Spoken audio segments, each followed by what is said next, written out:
3 personnes, dis bonjour. Et puis si tu l'as déjà fait, fais-le encore.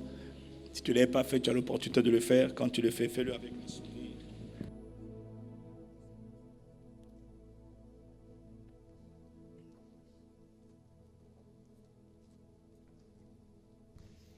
C'est allumé maintenant. Ok, gloire à Dieu. Quelqu'un dit gloire à Dieu. Dis avec moi 2025.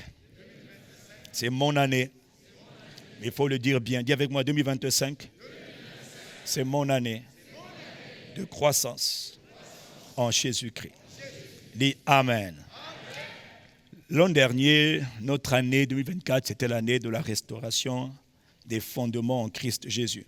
Notre année, c'était Colossiens chapitre 2, le verset de référence, chapitre 6, Colossiens 2, verset 6, il est écrit « Comme vous avez reçu le Christ Jésus, le Seigneur, le souverain, le Maître, le souverain suprême, Jésus, le Christ. » Verset 7, « Comme vous avez reçu Jésus, toutes les fois que quelqu'un reçoit Jésus, l'étape d'après maintenant, c'est de marcher en Jésus-Christ, étant enraciné en Jésus-Christ, édifié, c'est-à-dire construit, c'est-à-dire bâti en Jésus-Christ. » Dis Amen. Je n'ai pas entendu ton Amen. Amen. Dis avec moi, je veux marcher en Jésus-Christ. Je vais être enraciné en Jésus-Christ. Je vais être construit en Jésus-Christ.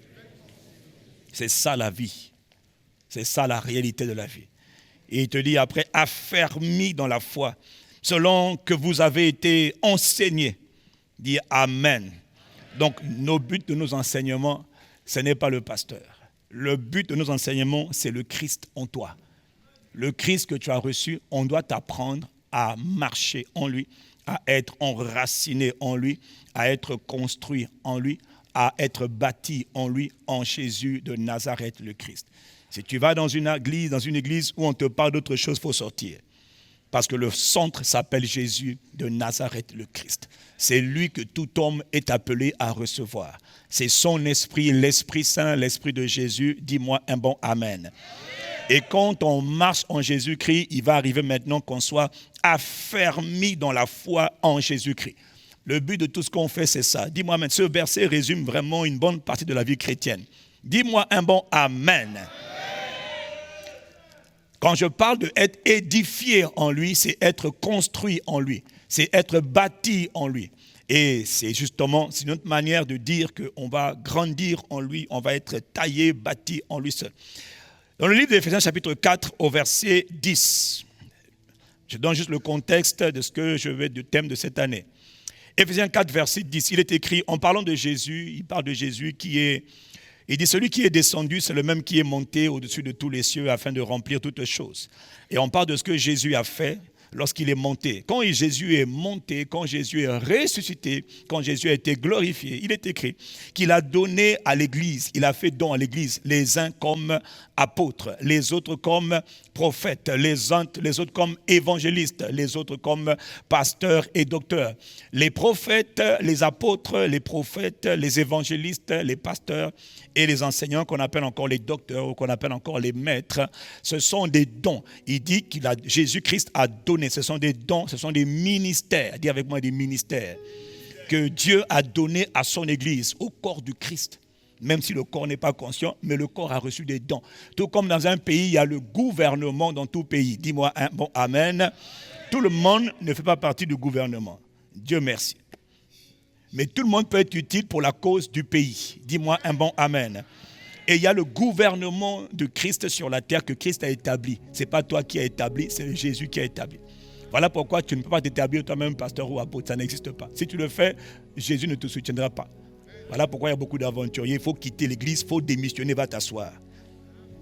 Voilà.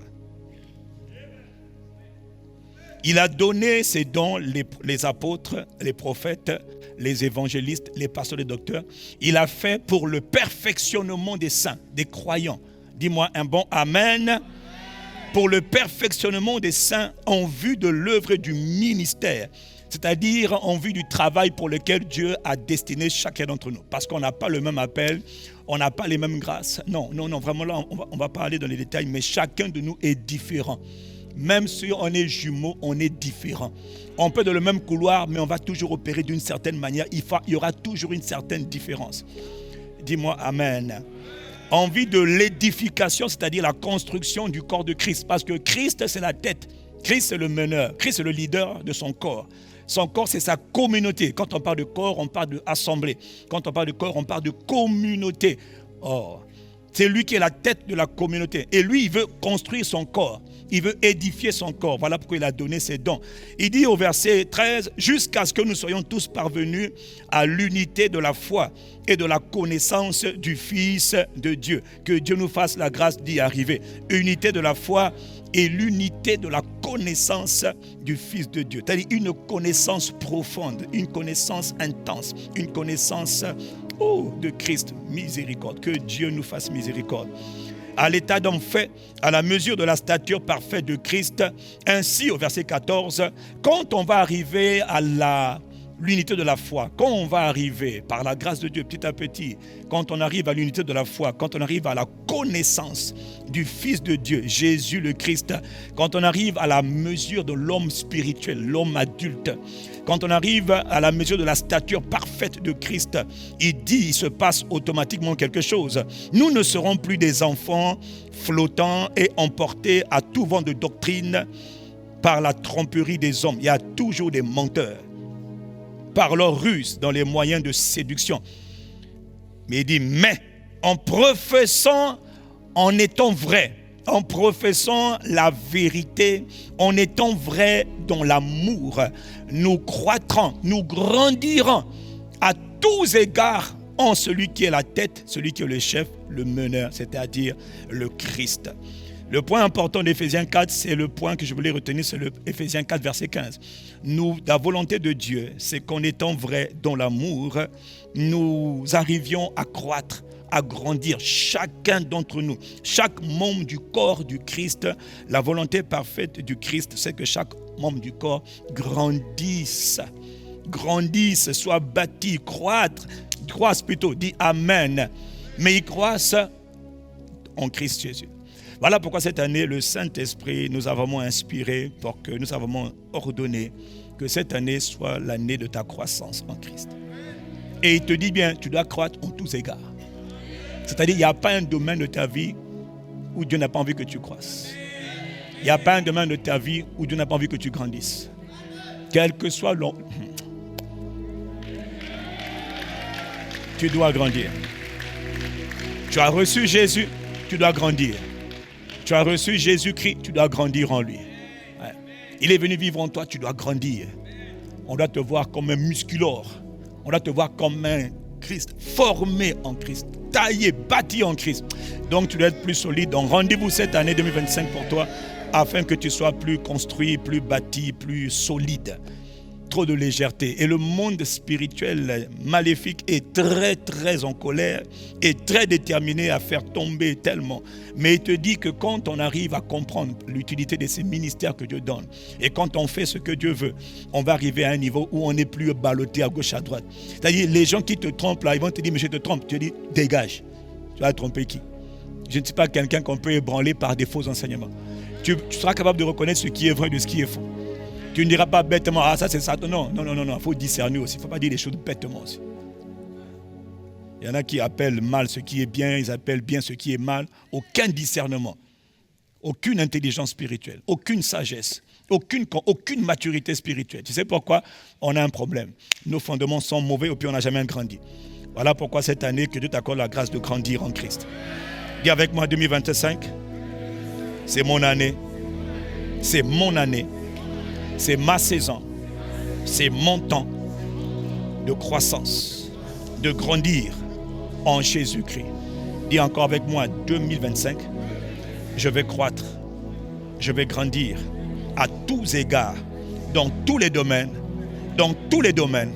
je vais grandir en Christ Jésus. Dis-moi Amen, et dis encore Amen. Alors, ce qui me permet donc de rentrer dans le message. Quels sont les domaines? Comment est-ce qu'on fait pour grandir en Christ? Comment on fait? On a reçu Jésus le Christ. Comment on fait pour grandir? L'an dernier, on a beaucoup parlé de la vie de... Bon, il y en a qui disent prière. C'est vrai, tu as raison. Mais le thème, on a pris plusieurs mois pour parler de la vie de... La vie de... Dis avec moi, la vie de sacrifice. La vie de sacrifice. Sans sacrifice, tu n'auras rien. Rien du tout. Aucun joueur, aucun athlète, aucun sportif, aucun artiste ne peut remporter les plus grandes récompenses sans expérimenter, sans accepter de vivre la vie de sacrifice, la vie de renoncement, la vie de consécration. Aucun. Dis-moi Amen. Donc déjà, si tu es paresseux, tu dis, moi, viendra ce que pourra, on ne sait jamais. Non, déjà là, toi, tu dois te recadrer pour demander à Dieu la grâce de t'engager à vivre une vie de sacrifice. Dis-moi un bon Amen. Acte 6, verset 4, on en a beaucoup parlé, où l'apôtre Pierre, poussé par l'Esprit, dit, quant à nous, nous nous consacrerons continuellement à la prière et au ministère de la parole de Dieu.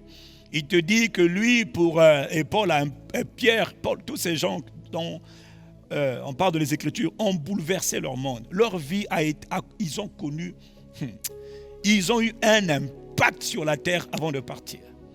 Comment toi tu vas vivre sans même influence, même une mouche, non. Les gens doivent savoir que toi tu es passé sur la terre. Moi je ne sais pas quel âge tu as, ce n'est pas mon problème. Je ne sais pas où tu es né, ce n'est pas mon problème. Jésus est né à Bethléem. Jésus est né même pas dans un hôpital. Toi, moi, tu es né peut-être dans une clinique ou dans même mon frère. Ce n'est pas là où tu es né qui est important. C'est ce que tu as reçu qui est important. C'est qui tu as reçu. Moi, je ne sais. Non, vraiment, il faut arrêter cette histoire-là. Je suis là pour. Non, on n'est pas là pour aller au ciel. On prépare le ciel, d'accord. On ira au ciel, d'accord. Mais pendant qu'on est sur la terre, là, la terre doit savoir qu'on est passé. La terre doit savoir qu'on était là. La terre doit savoir que tu étais de passage et que tu as marqué ton époque. Ok, tu n'as pas envie de dire Amen, c'est ça. Voyez, Jésus est venu, Jésus est mort, Jésus est ressuscité, Jésus est monté. Aujourd'hui, on parle encore de lui. Dis-moi Amen. C'est tel il est, tel nous sommes. N'accepte pas de vivre une vie ordinaire. Mais tous ces hommes qui ont marqué leur génération, qui ont marqué la terre de leur empreinte pendant leur passage sur la terre, c'était des hommes qui étaient consacrés à Dieu. Ils étaient consacrés à Dieu. Ils étaient consacrés à Dieu. Ils avaient une vie de sacrifice. Ils ne vivaient pas pour eux. Ils vivaient pour le plaisir et pour la gloire de Dieu et pour la volonté de Dieu. Nous nous consacrerons régulièrement, continuellement à la prière et au service de la parole. Le premier domaine que nous allons étudier dans les prochaines semaines, pour croître vraiment, on va revenir dessus. N'oublie pas que quand on pose les fondements, on bâtit sur les fondements. On bâtit sur les fondements qu'on a posés. On va donc faire un rétropédalage, un petit rétropédalage, parce que ce n'est pas la peine de courir si tu n'as pas les bons fondements. Personne ne grandit par accident. Je n'ai pas entendu Amen. Personne ne grandit par accident.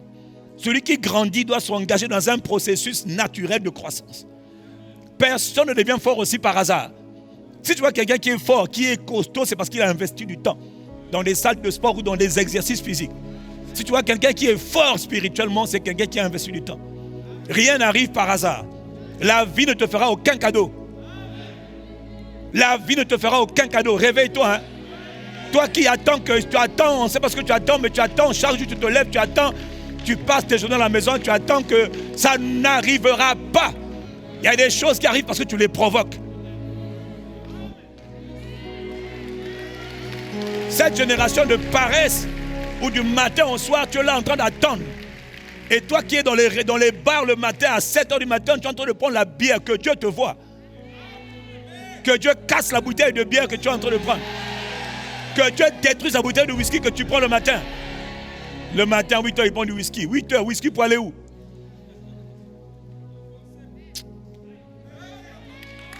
Un homme est le résultat de ses sacrifices, de sa consécration. Pas à la bouteille de bière ou de vin ou de whisky, mais à Dieu. Est-ce qu'on peut continuer? Je ne parle pas contre toi, mon frère, je parle la parole. Rappelle-toi qu'on a prié pour que Dieu nous aide. Donc on prie, on parle sous l'inspiration du Saint-Esprit. Trop de gens sont paresseux. paresseux, jeune, paresseux, enfant, paresseux. Dieu déteste la paresse. Papa, maman, paresseux.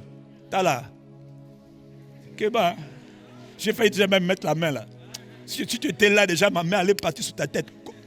T'as là. Nous devons vivre une vie de consécration. Et le premier domaine, un des premiers domaines où il faut que tu grandisses, et ça ne va pas arriver par hasard, c'est dans le domaine de la parole. La parole de Dieu. La parole de Dieu. Quand Pierre te dit que je me consacrerai à la parole, ça veut dire que je vais investir mon temps. Pas dans les bières, pas dans les alcools, même pas aussi dans le coca. Toi qui prends le jus à 7 heures, repens-toi, prends l'eau. Je vais me consacrer à la parole. Je vais investir mon temps dans la parole. Je vais me donner à la parole de Dieu. Et j'en verrai les fruits. Est-ce qu'on peut continuer? Dis avec moi la parole de Dieu. J'en ai parlé, je vais faire un petit rappel et je vais aller plus loin. Dis avec moi la parole de Dieu. Personne ne peut croître s'il ne s'attache pas, s'il ne prend pas le temps d'étudier, de méditer. Si lui est la parole de Dieu, il ne se rencontre pas fréquemment. Tu as aujourd'hui plein de croyants qui vont dans les églises, mais qui sont aussi faibles que les moustiques. Il est chrétien, soi-disant chrétien bien sûr, hein, parce qu'il y en a qui cherchent seulement la prière des pasteurs et des frères, mais ils ne sont pas chrétiens. Le ciel même ne te connaît même pas. Tu as ICC, on ne te connaît pas. D'ailleurs, même tu es même sorcier. Non, il y en a. Non, ce n'est pas un problème. Tu es bienvenu, il n'y a pas de problème. Nous, on n'a pas de problème avec les sorciers. Ceux qui ont un problème avec nous, on est calme. Est-ce qu'on peut continuer? La parole de Dieu, c'est la première nécessité de tout être humain sur la terre. Oui, la parole de Dieu, c'est la première nécessité de tout être humain. Dans Hébreux chapitre 11, au verset 3, il te dit que c'est par la foi que nous reconnaissons. Non. Version Darby, s'il vous plaît. Ne me donnez pas la version seconde parce qu'elle n'est pas bien traduite. Il dit le monde, non. Il dit c'est par la foi que nous reconnaissons que les mondes, pas le monde, les mondes ont été créés par la parole de Dieu. La parole de Dieu est créatrice. La parole de Dieu est mystérieuse. La parole de Dieu, elle est spirituelle. La parole de Dieu est le moyen par lequel les univers ou encore les mondes visibles et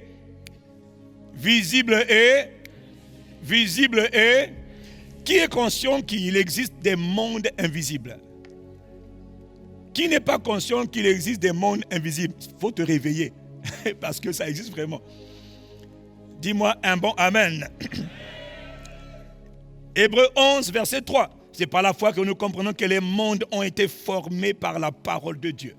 De sorte que ce qui se voit n'a pas été fait des choses qui paraissent. C'est-à-dire que le monde invisible, le monde visible, tire son origine du monde invisible. Il existe, ce que tu vois de visible existe toujours dans l'invisible. Absolument tout. Tout ce que tu vois dans le monde visible n'est que la manifestation de ce qui existait déjà dans le monde invisible. Les arbres, les animaux, tout, absolument tout. Dis-moi amen et je continue. Mais comment toutes ces choses ont été créées? Tous les mondes invisibles et les mondes visibles ont été créés par la parole de Dieu. Si la parole de Dieu est capable de créer, de former les mondes, qu'est-ce que la parole n'est pas capable de faire? Qu'est-ce que la parole de Dieu n'est pas capable de faire? Il est écrit au commencement était la parole. La parole était avec Dieu, la parole était Dieu. Tout ce qui a été fait par elle. Rien de ce qui n'a été fait sans la parole. Dont la parole était la vie, et la vie était la lumière des hommes. La parole est dès le commencement. Au commencement n'était pas d'abord la prière. Non, parce que c'est terrible et malheureusement, c'est ce qu'on voit dans beaucoup d'églises. On va passer des camps de prière, des nuits de prière, mais où on prie pas selon la parole. Si on doit prier selon la parole. Quelqu'un dit Amen. Quelqu'un dit Amen. D'ailleurs, en parlant de prier, je dois faire un aveu, une confession. J'en parlerai plus tard. Le Seigneur m'a recadré cette semaine. En début de semaine, ça fait un petit temps qu'il m'a interpellé, mais ce n'était pas encore clair. C'était comme un petit nuage. Et là, c'est devenu très clair. Le Seigneur m'a dit, quand tu pries là, tu ne pries pas de la bonne manière. Surtout quand tu as... Parce que l'ennemi m'énerve tellement. Vous savez, des fois, quand tu es fâché, tu peux devenir charnel. Quand quelqu'un est fâché, quand il prie, il peut devenir charnel. Tu n'as pas dit Amen. Hein? Quand tu pries, parce que des fois, quand tu pries là, tu demandes... Il m'a dit, quand tu pries là, contre l'ennemi là, il y a des prières que tu fais que je n'approuve pas. Hein? Dit par exemple, celui qui ne veut pas te... Hey, je dis, Seigneur, moi, ma tête là aussi, vraiment, qui a du... Bon, moi, mon avantage, c'est que quand je fais des bêtises, je veux le dire. Ça va t'aider. Dis-moi Amen. Il me dit, par exemple, il ne faut pas dire que ceux qui ne veulent pas, ceux qui veulent te voir mourir meurent à ta place. Il dit, ce n'est pas à toi d'ordonner la mort sur eux, c'est à moi. Il faut dire que ceux qui veulent te faire mourir tombent sous le jugement de Dieu. Il me dit, attendez. Ça va te faire plaisir parce qu'il y en a qui passent à toi tes prières là. Oui, t'inquiète pas. On connaît en partie, Dieu nous corrige. Mais quand je prie là, c'est la colère. Tu vois, non? Rabababa. Qu'il meurt! Non, on ne dit pas ça. Non. Dis Seigneur, juge-les. Qui tombent sous le jugement de Dieu. Là, tu as le droit de dire ça. Dis-moi Amen. Est-ce que tu comprends? Est-ce que quelqu'un comprend ce que je suis en train d'expliquer? Toi qui enterre mes ennemis, enterre-les, je les enterre. Non, tu ne peux pas dire ça.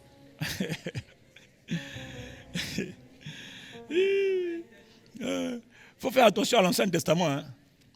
Jésus est venu avec la Nouvelle Alliance. Donc dans la Nouvelle Alliance, on agit différemment. Romains 12, verset 17. Donnez-moi Romains 12, verset 17. JB, lis-moi Romains 12, verset 17. Prends le micro, lis-moi. Parce que ça, j'ai dit, il allait m'aider aujourd'hui. Allez, Romains 12, verset 17. Romains 12, 17, 18, 19. Voilà. Dis-moi Amen. Ce sont les recommandations de Paul. Il dit, ne rendez à personne le mal pour le mal. Dis avec moi, aïe.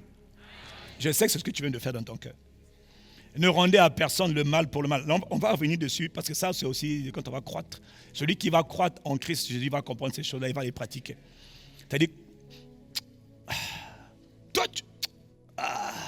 ne rendez à personne le mal pour le mal.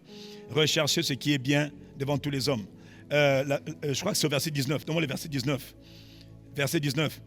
Il dit, voilà, ne vous vengez pas vous-même, bien-aimés, mais laissez agir la colère. C'est ça que parfois on oublie de faire. C'est ça là. Car il est écrit, à moi la vengeance, à moi la rétribution. Écoutez, il m'a dit, le Seigneur me disait, je suis le Dieu de justice. Je suis le juste juge. Dans un tribunal, ce n'est pas toi qui es le juge, c'est moi qui suis le juge.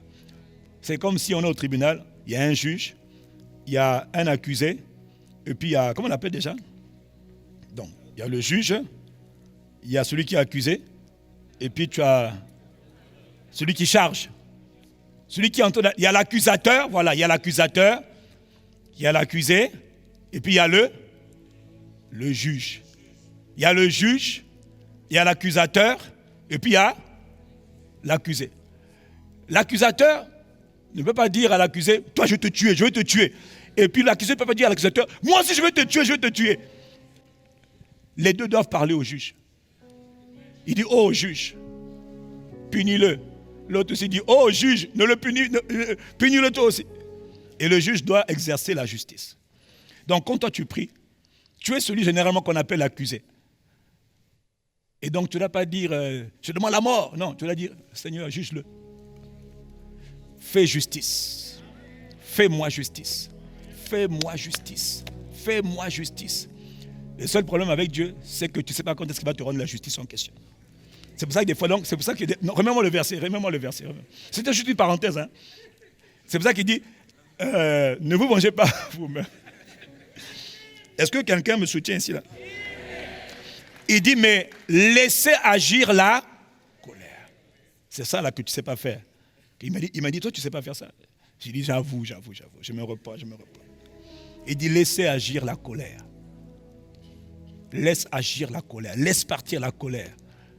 Au lieu de te faire, tu dis, Seigneur, fais-moi justice. Calibre, fais-moi justice. Et lui, juste juge, te fera justice.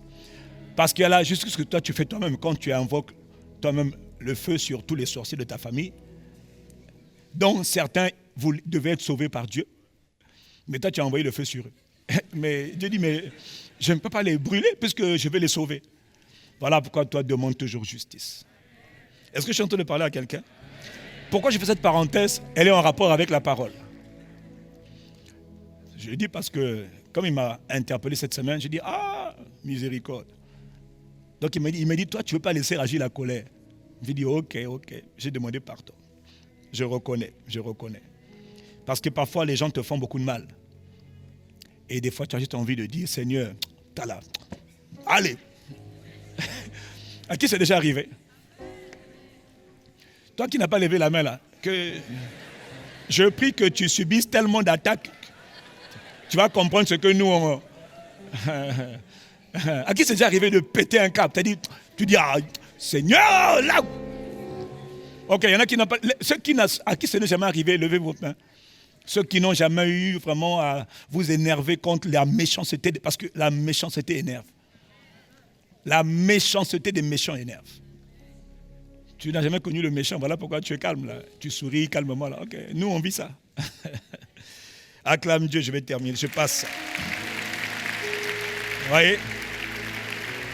Tu vois, ça c'est un bon exemple. C'est un bon exemple de prière. Si tu ne comprends pas ça, il y a des prières que tu vas faire qui, un, ne sont pas exaucées, c'est vrai, mais deux, qui vont t'amener des problèmes. Parce qu'il y a une atmosphère spirituelle que tu peux créer toi-même dans ta vie quand tu pries avec méchanceté ou quand tu pries mal. Il faut comprendre ce que je dis. Il y a des retours que tu peux avoir parce que voilà pourquoi il faut toujours prier selon la volonté de Dieu. Donc, conformément à la parole. Donc, on va revenir sur l'importance de connaître la parole. Dis-moi Amen. Si tu es avec moi, dis avec moi, je te suis. Voilà, gloire à Dieu. Maintenant, tu es content, miséricorde. Donc, la parole de Dieu, c'est la première nécessité, c'est le premier besoin de tout homme. Et on a vu ensemble la dernière fois, au mois de décembre, je crois, Matthieu 4, verset 4, qu'il est écrit, Jésus a répondu quand Satan est venu le tenter. Tu vois, devant les plus grandes tentations de la vie, il faudra répondre par la parole. Il faudra connaître la parole. Il faudra avoir médité la parole. Il faudra avoir avalé la parole. Il faudra que la parole demeure en toi et que tu parles la parole. Dieu ne t'a pas appelé à dire tout et n'importe quoi devant les situations de la vie. Situations difficiles, devant les tentations, les épreuves. Dieu ne t'a pas appelé à te lamenter. Dieu t'a appelé à relâcher la parole. Dieu t'a appelé à parler la parole. Parce que la parole contient une puissance créatrice. On va le voir après. Si tu connaissais le pouvoir de la parole, je prie que Dieu nous emmène dans la dimension, dans la profondeur de la parole, où tu vas te rendre compte, comme il me disait, que si tu connais ma parole et si tu demandes ma parole, tu peux même parler à tes yeux malades, tu peux même parler à tes yeux qui ne voient pas, sans que quelqu'un te touche, t'impose les mains. Tu peux toi-même, écoute-moi, tu peux arriver à la dimension où tu parles à tes yeux et tu parles fréquemment aux yeux. Tu dis, œil, tu es sur mon corps, je t'ordonne de voir et de voir clairement. Sans qu'on ait imposé les mains sur toi, sans qu'on t'ait fait quoi que ce soit, toi-même par tes paroles, tu vas emmener la vie dans ton corps, la vie dans tes organes, la vie dans tes membres. C'est parce qu'il y a des dimensions de Christ qu'on ne connaît pas encore. Parce que la parole n'est pas solidement établie à l'intérieur de nous. Est-ce que je peux continuer? Jésus a dit, devant le diable, devant Satan, tu viens me tenter, moi je te réponds par la parole. Et je t'annonce que l'homme ne vivra pas de pain seulement. Mais l'être humain vivra, se nourrira, il vivra de toutes les paroles qui sortent de la bouche de Dieu. Il n'a pas dit que l'homme ne mangera pas. Satan l'attaque sur le pain, lui il répond sur la vie. Il dit, tu veux prendre ma vie, tu veux me détruire. Mais je t'annonce que l'homme ne vit pas de pain. L'homme vit par la parole de Dieu. La parole de Dieu est ce qui doit faire vivre un homme. La parole de Dieu dans le cœur d'un homme est ce qui doit faire réagir un homme. La parole de Dieu dans le cœur d'un homme doit être ce qui détermine les décisions de l'homme. Les comportements des hommes, les actions des hommes viennent de la parole. Tu vois, Dieu me dit, ne vous vengez pas vous-même. Mais toi, tu aimes la vengeance parce que tu as trop mal. Laissez agir la colère. C'est ça qu'il faut apprendre à faire parce que c'est une instruction de la parole de Dieu. Et quand tu le fais, tu dis, je ne me vengerai pas, mais je demande à Dieu, fais-moi justice. Fais-moi justice. La justice de Dieu, elle est plus puissante, elle a plus d'impact que la justice d'un homme. Ouais. Quand Dieu juge les hommes, quand Dieu juge les circonstances, c'est terrible. Mais tant que Dieu n'a pas jugé, toi tu ne peux pas juger. Est-ce que je parle à quelqu'un? Est-ce que je parle à quelqu'un? Dans 1 Pierre chapitre 2, verset 21, verset 1 plutôt, il est écrit, 1 Pierre 2, verset 1. Mon but c'est d'aller au verset 2, mais je vais commencer par le verset 1. Il est écrit, débarrassez-vous, rejetez donc toute méchanceté. On parle à des croyants, on parle à des enfants de Dieu, on parle à ceux qui ont reçu la vie éternelle, il parle à ceux qui ont reçu Jésus-Christ. Il dit, débarrassez-vous de toute méchanceté. Ça veut dire qu'au milieu de son peuple, Dieu sait que dans le cœur, là, il y a beaucoup de méchanceté. Les gens qui sont méchants dans la maison de Dieu, les frères et les sœurs, des pasteurs méchants.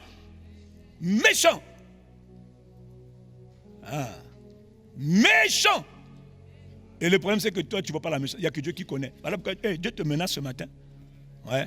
Tu vas te dire Amen. On se voit ici. Hein. Ouais. Souvent, c'est les plus grands méchants qui disent « Wow, quelle parole !» Ok. Débarrassez-vous, rejetez. Quand ça vient dans ton cœur, refuse. Ça veut dire que ça va venir. Donc, il y a des circonstances qui font qu'un homme peut devenir méchant. Surtout quand on t'a beaucoup blessé. Eh oui. Débarrassez-vous, ça veut dire rejetez toute méchanceté, toute fausseté, ruse, mensonge, toute hypocrisie, toute envie, amertume, aigreur, toute médisance. Ça là, c'est le thème d'un séminaire. Tu es sauvé, je dois passer. Je vais revenir dessus juste pour toi. Et ton voisin aussi, parce que là, toi et moi-même aussi, oui. Rejeter méchanceté. Dis avec moi méchanceté. Dis avec moi ruse. C'est-à-dire tromperie, mensonge. On dit que c'est des menteurs. Oui. Bien sûr. Mais ce n'est pas un problème. Tant que tu t'en débarrasses, tu rejettes, ça ne reste pas dans mon cœur, je refuse. Je refuse, ça ne me touchera pas. Quitte mon cœur, je refuse. Méchanceté, toute ruse, hypocrisie. Le nombre d'hypocrites qu'il y a dans la maison de Dieu. Franchement, vous n'avez aucune idée. Écoutez, moi je suis pasteur, hein, je vois. Hein. Qui a dit quoi? Hypocrisie. Le drame, c'est pas que ça te touche. Le drame, quand ça te touche, il faut que ça sorte. On peut être à un moment donné hypocrite, mais on ne doit pas rester dedans. Il y en a qui sont là depuis 1840. 100 ans sans passer, tu es encore là-bas. L'envie, les médisances, ça, j'en parle même pas. Ça, toute la rangée de gauche et de droite du sont concernés. Même si tu ne dis pas Amen, je t'accuse. Qui a déjà médit quelqu'un? Parlé mal contre quelqu'un? Qui n'a jamais parlé mal contre quelqu'un? Lève ta main. Là, il faut que tu te mettes même debout. Nous voulons te connaître. Non. Qui n'a jamais parlé mal contre quelqu'un?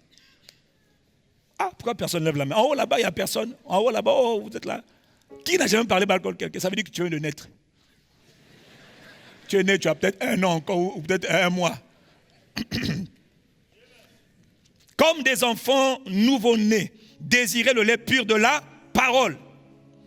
Désirez le lait pur de la parole de Dieu. Ainsi, par le lait pur de la parole, vous allez grandir. Ok? Est-ce qu'on est d'accord? Est-ce qu'on est d'accord? Je veux le lire dans la version parole PDV 2017, parole de vie. Dans ma parole de vie. Voilà. Rejetez donc tout ce qui est mal. Dis Amen. Ne trompez personne. Dis Amen. Hey, ne soyez pas faux. Dis Amen. Ne soyez pas jaloux. Dis Amen. Ne dites pas du mal des autres. Dis Amen. Tu as parlé en murmurant. Ton Amen est tellement faible que je sens que toi, tu as des problèmes. Donc, je répète encore. On va répéter. Tu répètes, hein? Tu répètes. Rejetez donc tout ce qui est mal. Ne trompez. Ne trompez qui? Donc, arrête tes bêtises là. Ne soyez pas. Hey, cette affaire-là. Ne soyez pas...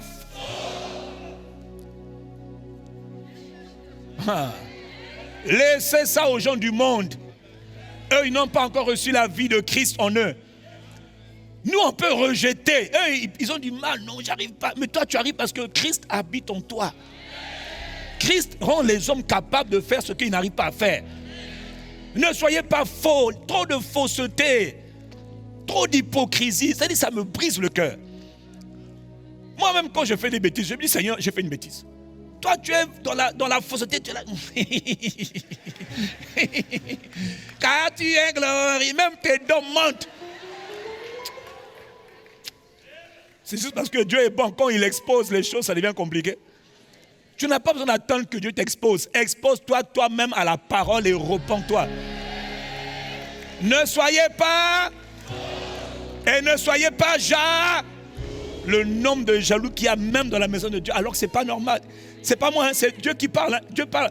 Dieu ne demande pas à un homme ce que l'homme n'est pas capable de faire. Si Dieu dit, ça veut dire que tu peux le faire. Quand Dieu dit lève-toi, tu peux te lever. Même quand tu es paralytique, quand il te dit lève-toi, tu peux te lever. Parce que sa parole transporte sa puissance. Et la puissance de Dieu te rend capable de faire ce que tu ne peux pas faire. Quand il te dit pardonner, tu peux pardonner. Ah, laisse-moi. Ne dites pas du mal Ne dites pas du mal des autres. Je vais revenir dessus un jour, juste pour toi. Verset 2. Comme des bébés qui viennent de naître, désirez le lait de la parole. Comme un bébé qui a reçu la vie nouvelle, décide de recevoir, de désirer. Il faut désirer, hein. Il te dit désirer, ça veut dire que tu as un effort à faire. Désirer le lait de la parole. C'est un lait sans mélange, ça veut dire un lait pur. Alors, en le buvant, vous grandirez et vous serez sauvés. En buvant le lait de la parole, vous allez grandir. Et quand vous allez grandir, vous serez petit à petit transformés. Et vous allez expérimenter délivrance après délivrance. Libération après libération. Transformation après transformation. À quel moment? Quand vous allez boire le lait de la parole fréquemment. Parce que la parole de Dieu, elle est puissante. Elle contient la semence divine. Que personne ne me dise le contraire. La parole est plus puissante que tout. La parole de Dieu. Est-ce que je peux continuer? Là, je pose d'abord les fondements parce que nous devons croître en Christ par la parole. La parole de Dieu est puissante, mais elle est négligée. Combien de gens prennent encore le temps de méditer leur Bible, d'étudier leur Bible, de fréquenter leur Bible, de comprendre les récits bibliques? Combien de gens comprennent la vie de Jésus, la vie de Daniel, la vie de Samuel, la vie de Josaphat, la vie d'Esther? Combien de gens lisent la Bible? C'est rare. Et je dis encore, la génération de l'Internet, les réseaux sociaux, nous ont mis en danger, plus que les générations d'autrefois. Nous avons la télé, donc... Oh non, mais c'est-à-dire, il y a une puissance maléfique qui envahit les hommes par la distraction pour nous détourner de la Bible. C'est-à-dire, la Bible n'est plus... Les gens ne s'intéressent pas à la Bible. Ils s'intéressent à la prière du pasteur. Pasteur, un petit mot, une petite prière, et c'est tout, je serai sauvé. C'est un mensonge satanico-diabolico-maléfique pour t'empêcher de grandir. Ceux qui grandissent, c'est ceux qui se consacrent. C'est-à-dire ils prennent du temps de manière régulière, de manière consciente. De la même manière qu'on a pris du temps pour étudier, aller à l'école, étudier. C'était quoi déjà? On a commencé à quel? D'abord, maternelle. Après, pour ceux qui ont fait maternelle. Et puis après, on a fait quoi? CP, cours primaire. C'est ça, non? Après? Non, d'abord, avant secondaire, il y a cours élémentaire. CP1, CP2. Bon, ça, c'est pour nous, hein, système. C'est cours élémentaire. Après, cours... bon, on s'en fout. Voilà, on s'en moque. On a fait. Puis il y en a qui sont allés au collège. Après, il y en a qui sont allés au lycée. Puis après, il y en a qui sont allés à l'université, pour ceux qui ont la grâce d'y aller. Et puis après, pour ceux qui ont continué à aller à l'université, c'est-à-dire... Mais ça a été le résultat d'une volonté et puis d'un processus croissant. Dis Amen. Ça a été le résultat d'un processus croissant. Donc il y en a aujourd'hui qui sont peut-être qui ont le master ou le doctorat, mais personne n'a un master par hasard. Il y a des efforts à faire. Il faut bosser. Ah, je croyais que ça te donnait. Non, ça ne donne pas gratuitement. Même s'il y en a qui achètent. Ok, bon, là on ne parle pas de toi. Non, en temps normal, on n'achète pas. On travaille et puis on a le diplôme. Bon, maintenant, il y a des pays où on vend, mais ça, c'est le désordre. D'ailleurs, même quand tu as acheté le diplôme, la vie va te rattraper. On va te rattraper. Tu tombes chez moi, là, entretien de recrutement. En fait, monsieur, voilà, tu as eu le diplôme volé, ça se voit, tu ne connais même pas les b.a.-ba. Voilà pourquoi il faut éviter les raccourcis. Dis Amen et je continue. Dis-moi Amen et je continue. Dis avec moi la parole de Dieu. Je voudrais vous raconter un récit. Vous montrer à quel point la parole de Dieu est capitale pour la vie de tout croyant. Et pour ça, je voudrais vous faire voyager dans le livre de Éphèse, dans le livre de Actes, au chapitre 20. Je vais demander à JB de lire. Non, assieds-toi, qu'est-ce qu'il y a? Qui t'a dit de te lever? Déjà, tu es grand de taille. Assieds-toi. Nous allons aller, pour vous que vous compreniez, je plante le décor. Paul, l'apôtre Paul, le grand apôtre Paul, le grand conquérant Paul, celui qui allait conquérir territoire après territoire. Paul a été à Éphèse comme apôtre. Il a implanté l'église d'Éphèse. Pendant 3 années, Paul a donné son cœur, sa vie, son temps, ses sacrifices pour bâtir un peuple de Dieu à Éphèse. Éphèse, qui est la capitale de l'Asie mineure, quelque part vers la Turquie. Paul, le grand Paul, était quelqu'un qui savait qu'il était ordonné par Dieu pour aller amener la présence de Jésus, la puissance de Jésus, mais aussi la parole de Jésus. Paul arrive à Éphèse pour rencontrer les anciens de l'église d'Éphèse. Et ils vont avoir leur dernière conversation, leur dernière discussion.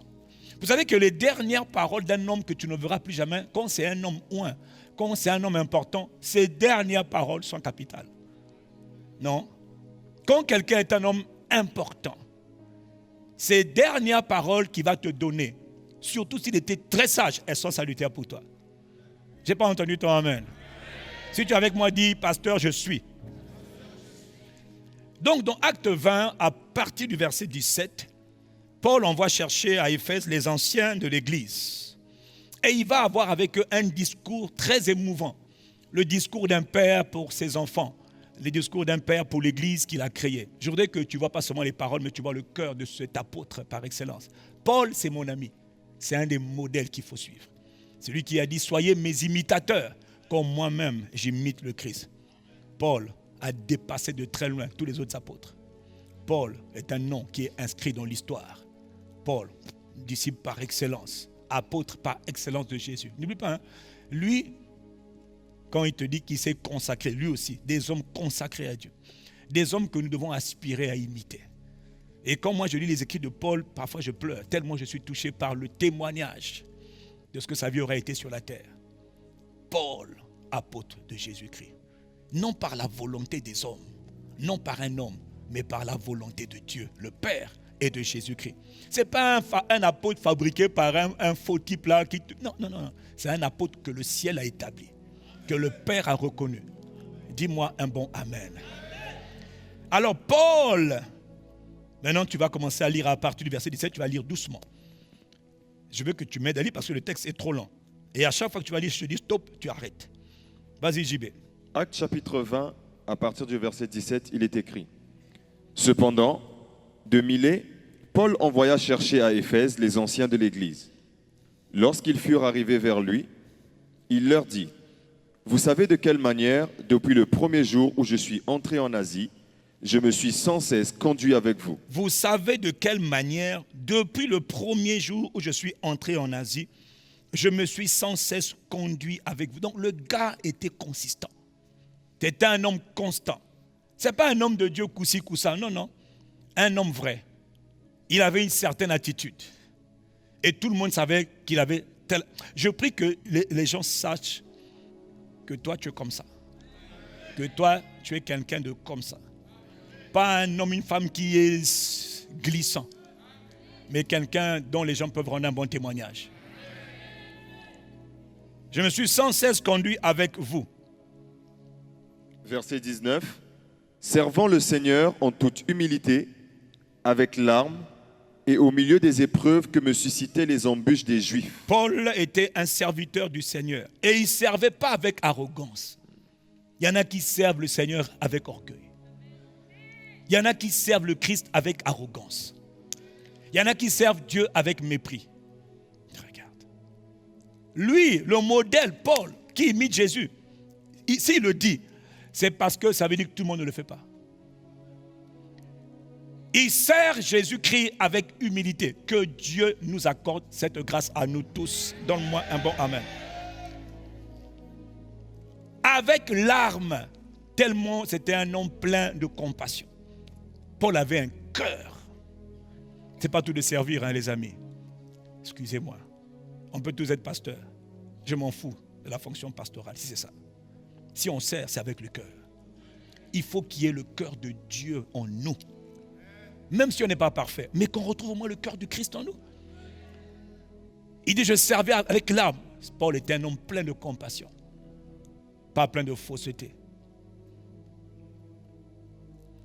Au milieu des épreuves que me suscitaient les pièges des Juifs. Verset 20. Vous savez que je n'ai rien caché de ce qui vous était utile. Il y a des pasteurs et des enseignants qui cachent les choses. Parce qu'ils ne veulent pas que le peuple soit au courant de certaines choses qui peuvent être profitables. Il dit, moi, vous blaguez. Il dit, je n'ai rien caché de ce qui vous était utile. La version anglaise dit profitable. Ça veut dire profitable. C'est-à-dire ce qui va être pour ton bénéfice. Il y en a qui ne disent pas tout. Parce qu'il ne veut pas que tu atteins, que tu sois là. Il y a des pasteurs qui n'ont pas envie que tu deviennes comme eux. Je ne sais pas pourquoi. Alors que nous sommes tous appelés à imiter Jésus-Christ. Ah, toi, tu dis pas amen parce que tu crois que c'est OK. Faut aller ailleurs, faut aller ailleurs. Faut aller. Tu as ICC, béni Dieu. Hein? Tu m'insultes là pour rien. Okay. Le jour où je ne serai pas là, tu vas pleurer. Pas toi, ton voisin. Toi, tu es trop bien. Je ne vous ai rien caché de ce qui vous était profitable. Oui. Et que je n'ai pas craint de vous. Attends. Je ne vous ai rien caché de ce qui était profitable. Parce que je veux que ta vie soit un témoignage de gloire. Donc on te donne des choses qui doivent être profitables pour toi. Et on te parle, tu ne peux même pas dire amen. Et que je n'ai pas craint, oui. Et que je n'ai pas craint de vous prêcher et de vous enseigner publiquement et dans les maisons. Alors pour toi, ça peut paraître rien. Mais à l'époque, les autres avaient peur. Parce que malheur à quiconque annonçait la doctrine du Christ. Ceux qui annonçaient Christ, le Christ dont Paul parlait, étaient persécutés, étaient menacés, étaient molestés, étaient battus. À l'époque, on n'avait pas le droit de prêcher Christ. Surtout au milieu des Juifs, ils n'avaient pas le droit. Parce que nous sommes de la loi. Nous, c'est Moïse. Il y a un gars là qui parle d'un certain Jésus qui a été crucifié. C'est un imposteur, ce Jésus. Dit non, je vous annonce le message que Jésus m'a donné. Non. Donc c'était la guerre. Les gens avaient peur. Même Pierre avait peur de parler de Jésus à certaines fois. Il y a eu des moments où Pierre avait peur.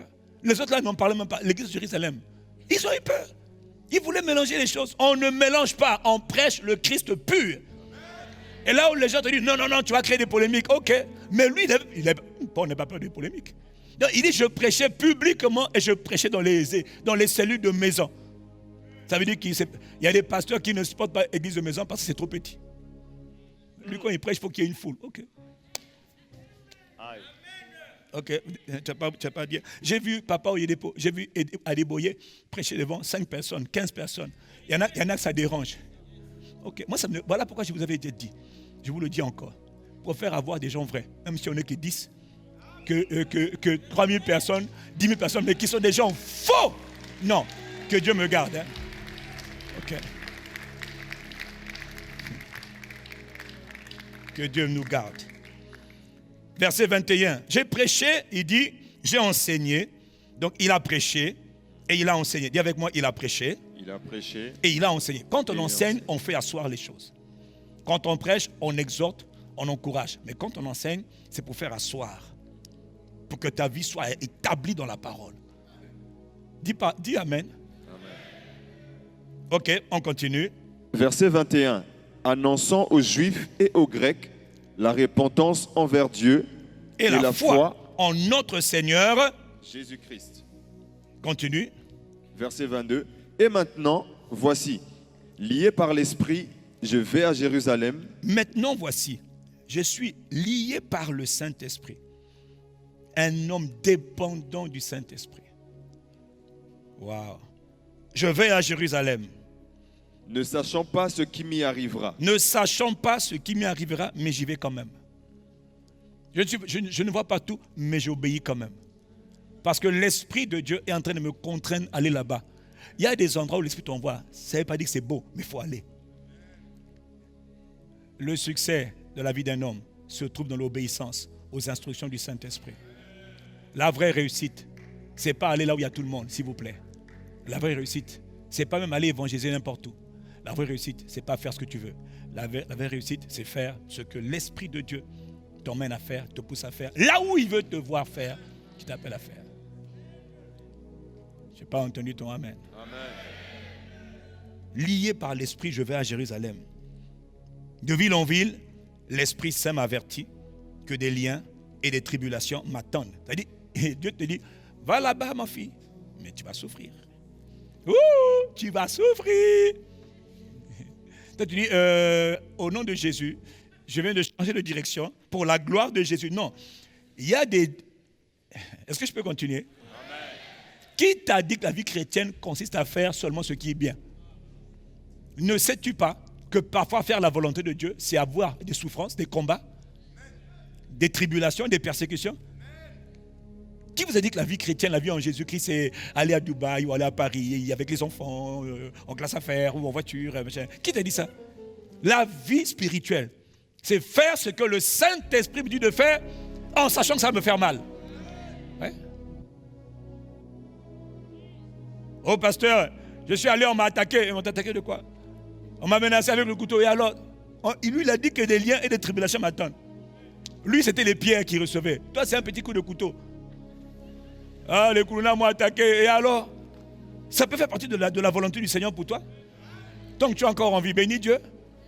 Ah, toi, tu n'aimes pas ça. Pasteur, je sortais de l'église. Et puis, qui t'a dit que le chemin de Dieu préparé pour tout le monde, c'est le même? Qui t'a dit que Dieu appelle tout le monde à avoir la même route? Je ne sais même pas si je me fais comprendre ici.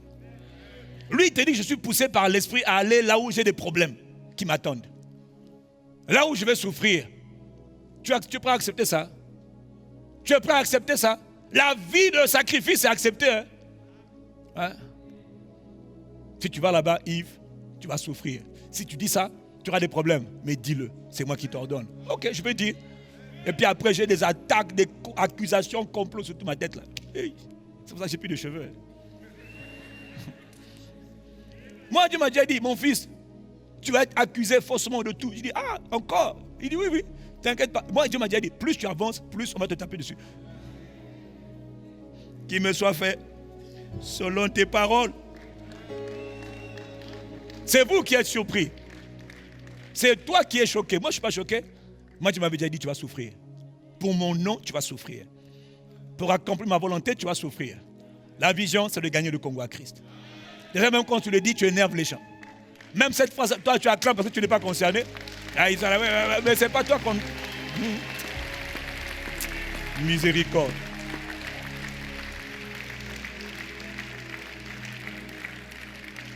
Quand il parle des liens, il parle des chaînes. Il parle des chaînes de prison. Au cas où tu ne saurais pas de quel lien il parle. Hein. Il y en a qui voient que c'est les liens maternels. Non, il parle des prisons. On va le mettre dans les chaînes.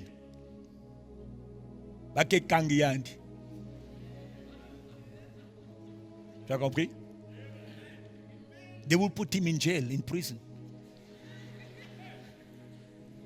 Comment on dit en Lingala? Non, c'est ça. La Pérenne, c'est mon professeur. Toi, tu n'es pas mon professeur. Donc, elle peut corriger, toi, reste tranquille. Il dit, les souffrances m'attendent quand je m'en vais faire la volonté de Dieu. Je suis allé faire la volonté de Dieu. Je suis allé évangéliser. J'ai connu les souffrances juste après. Et alors, qu'est-ce qu'il y a d'extraordinaire? Qui t'a dit que faire la volonté de Dieu, c'est une chose qui est facile? Qui t'a dit ça? Paul, il te dit qu'il va quelque part faire la volonté de Dieu. Les souffrances l'attendent. C'est quoi ton problème? Quel évangile tu as entendu? On nous a donné un évangile où il n'y a pas de souffrance. Où tout n'est que voiture, argent, dollars, euros, maison, voyage. Hey, chef de service, directeur, foutaise. Foutaise. Ça, c'est pas l'évangile. Voilà l'évangile. Que chacun a son appel. Chacun a sa voie. Chacun a son destin. Hein? On n'est pas tous appelés à faire la même chose. Chacun doit être dans son couloir en train de faire ce que Dieu l'a appelé, même quand ça fait mal.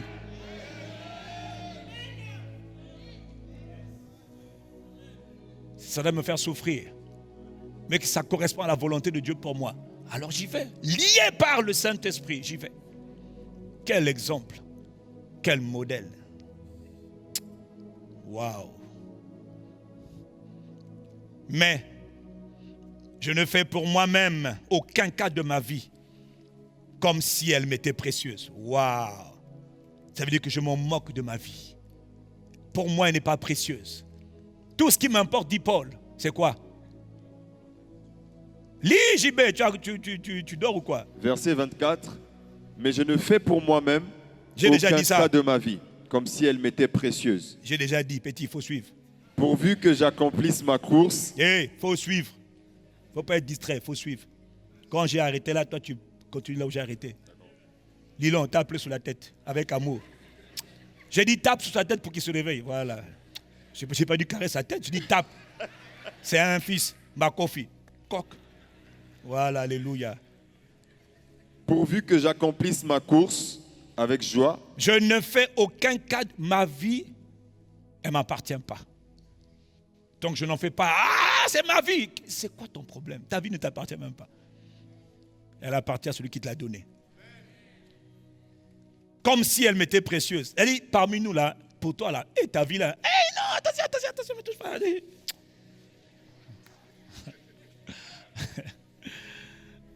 Est-ce que je parle à quelqu'un? C'est là que je dis, le Seigneur m'a dit, parcours ce passage-là. Je dis, on va parcourir. On va finir à l'heure, hein, t'inquiète pas bientôt, mais on va quand même parcourir. Dis Amen. Ta vie est tellement précieuse. Oh, non, ça ne peut pas m'arriver, ça, ma vie est précieuse. Ta vie n'est pas précieuse. Ta vie n'est rien. Tu n'es rien. Tu n'es qu'un souffle qui paraît pour un peu de temps, puis qui sèche. Comme une fleur qui est... le lendemain, elle a séché.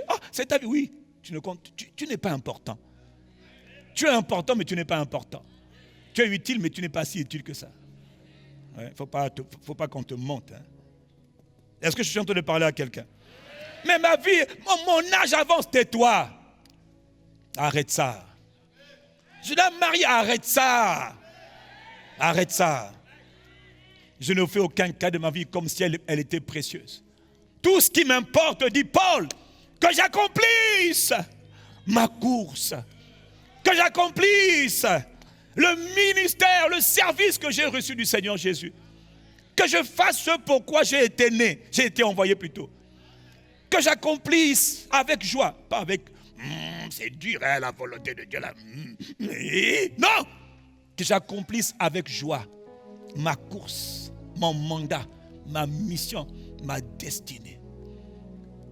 Hey, un homme focalisé, un homme consacré qui vit pour le plaisir de Dieu.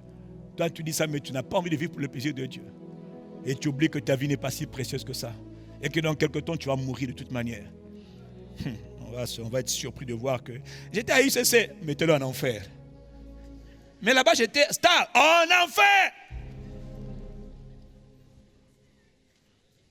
Ah ouais, tu souris aujourd'hui, demain tu vas moins sourire. Ah ouais. Pourvu que j'accomplisse ma course avec joie. Et j'accomplisse le ministère que j'ai reçu du Seigneur Jésus. Lequel? D'annoncer, de prêcher, de publier, de proclamer la bonne nouvelle de la grâce de Dieu. Est-ce que je peux continuer? Pour tout contact, nous vous prions de nous appeler au 00 242 06 850 05 55 ou nous écrire à l'adresse icc-brazzaville@impactcentrechrestien.com. À très bientôt.